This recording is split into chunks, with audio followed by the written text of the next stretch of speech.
Good afternoon, this is Gavriel Jacknin, and welcome to Halacha Day, number 1066. Halacha Day keeps the Yetzer Hara away.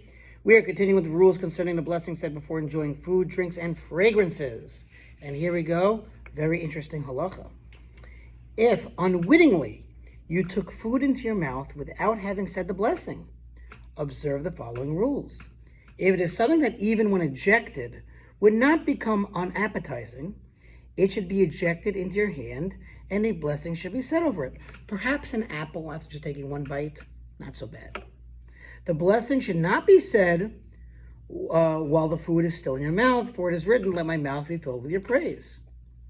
If it is something that would become unappetizing when ejected, probably like oatmeal, since it is forbidden to waste food, it should be moved to one side of the mouth, and the blessing should be recited. In other words, even though ideally you shouldn't be making a blessing with food in your mouth, here there's no choice, so you do it. However, in the case of a beverage, which cannot be moved to one side of the mouth, and now we're assuming that it's going to be a large amount of liquid, because if there's a small amount of liquid, says the footnote, that even though it might be difficult to say the blessing, you should still do it.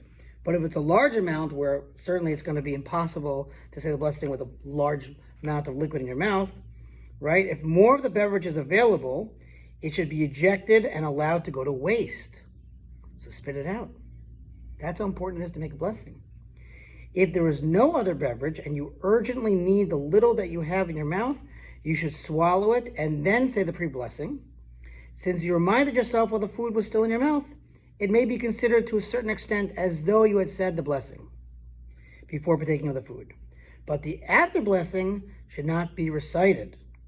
If the beverage was wine and you drank a revius, and again we said the minimum amount for revius is 2.9 fluid ounces, some say 4.42, some say 5.1, but you had that amount, then the after bracha should also be said. And that was your halacha. So try to remember, make that blessing before you eat or drink, so you don't have to go through this circumstance. To sponsor each halacha 36-100 for the gold, do it for an anniversary, for a yard site, for a birthday. Honor somebody and sponsor today or tomorrow. See you tomorrow.